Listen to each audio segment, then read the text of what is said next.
Hi mamas, Coach Sierra here, pregnancy and postpartum nutrition and fitness coach and certified birth and postpartum doula.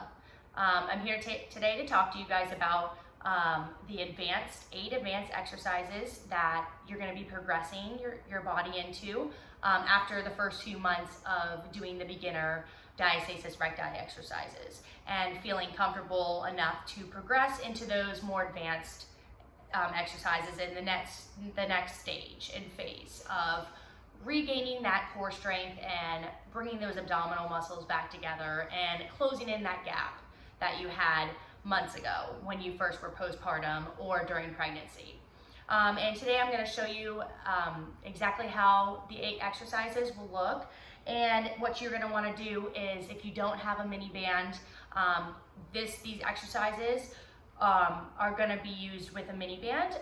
Again, you don't have to use a mini band, but I highly recommend doing so because it will only further strengthen and increase your chances of closing that gap more and more by putting more resistance in the more advanced stages of your recovery.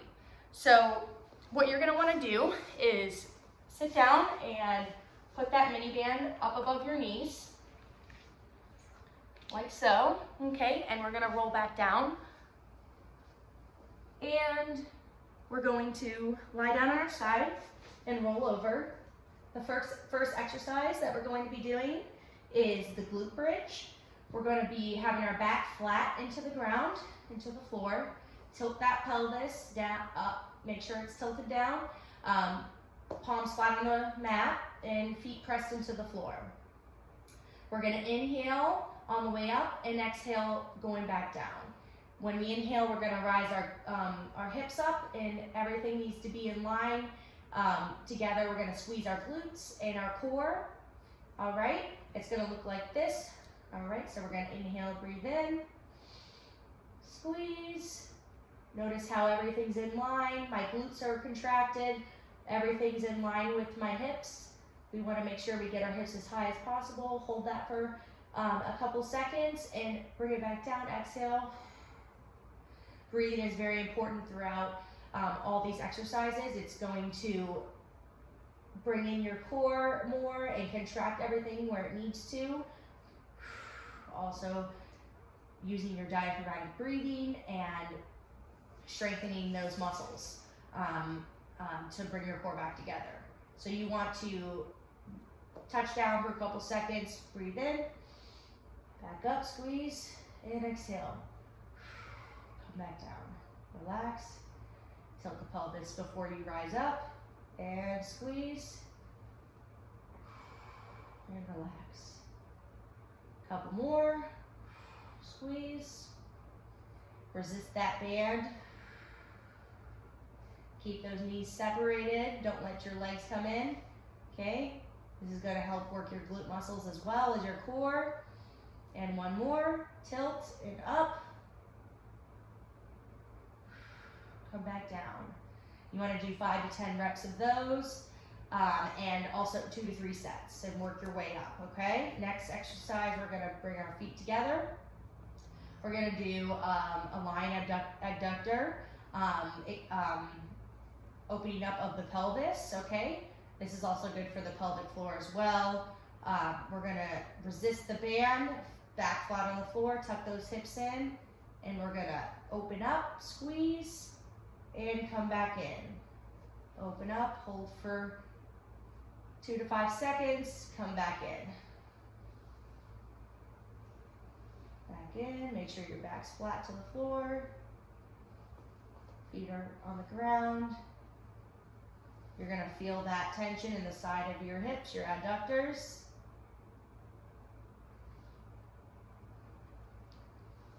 Open up. And one more. Again, you're going to be doing 5 to 10 of those as well. And when we're done with that, we're going to roll over.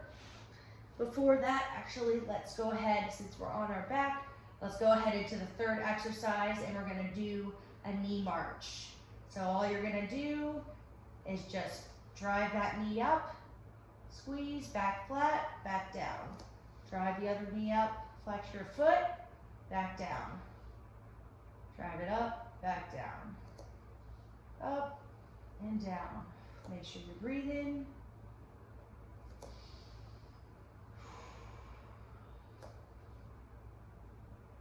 Back flat, squeeze the core. Make sure you're not coning.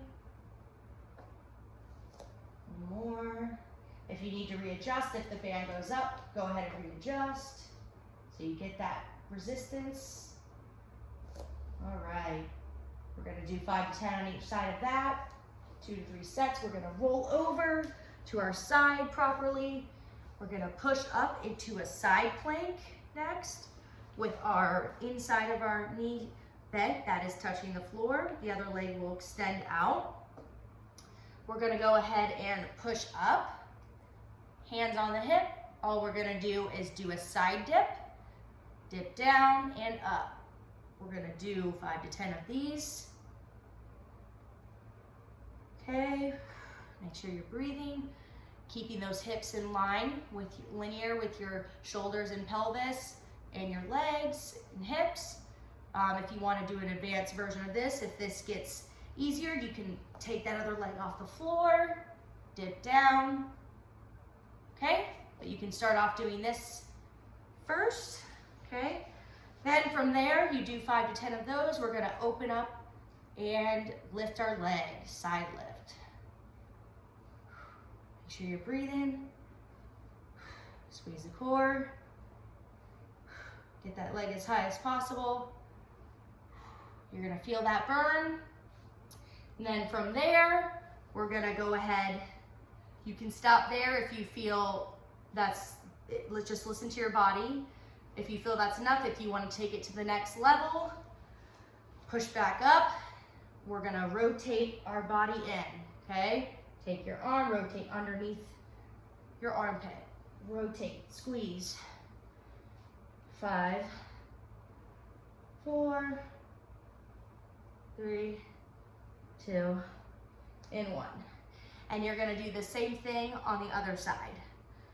So we're gonna do hip dips and leg, go right into the leg lift and then the rotation, okay? And you're gonna do the same thing on the other side. If you want to make it harder and increase the difficulty, get that other leg off the floor and do the same thing, right? Same thing, but no knee for support, okay? We're gonna do, that's exercise 4 and 5, okay? Next thing we're gonna do is we're gonna do an elevated leg extension, okay? You're gonna lay down, back flat,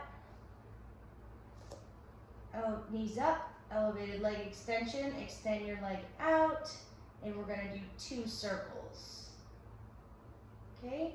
Obviously, the lower you go, the more tension you feel and resistance. Keep that back flat, leg out, 2 circles, back in, leg out, 2 circles. And we're gonna do this 5 to 10 times each side, 2 to 3 sets, work your way up. All right, and then from here, you're gonna go back into toe taps. Point your toes, tap back down. Feel that resistance on the band. Okay. You can get up to 10. That's ideal. Back flat. Make sure you're breathing. And from here, we're gonna hold our knees back up, hold our arms up in the air. We're gonna go into our last exercise, the dead bug, it's called. And while you're just getting used to this, you can start off with the same arm, same leg, and we can move into the alternating arm, opposite leg. So it'll look like this. You're gonna extend your one arm back, and then you'll extend your leg back. Try to have a flat back, and then we're gonna go back with the other side. Make sure you're breathing. This is definitely a more advanced exercise, but great for strengthening the core muscles, bringing those abdominals back together. Okay. If you feel comfortable with this, let's go ahead and take it into the opposite arm, opposite leg. Make sure you're breathing, really focusing on squeezing that core, engaging everything in your stomach and your core, and making sure you're not arching your back. One more on each side. Go ahead and take it down. Relax your back. After these, you can go ahead and bring your knees to your chest, rock to the side a little bit, stretching those back muscles out. This is a great stretch for after you do these type of core engaging exercises. All right, and then we're gonna roll to the side, push up off our arm, never doing a sit up, right? And we're gonna take off our band. All right, and then that will be it for the 8 advanced exercise progressions from our beginner exercises that we did the 3 months prior. You should probably feel comfortable doing these advanced exercises, I'd say around in between the 3 to 6 month mark. The first 3 months, I definitely would stay in the beginner phase and do those consistently 3 to 5 times a week. If you have time to do it every day, that's not going to hurt as well. That's going to only benefit you. But at least 3 times is, I'd say, the bare minimum to re-engage your core muscles and bring that gap closer together over time, and regain your posture and strengthen your in your abdominal wall, your linea alba, and your pelvic floor. I hope you like this video, and let me know what you think in the comments. And thank you again. If you have any questions, definitely feel free to reach out, and I'll talk to you guys soon in my next video.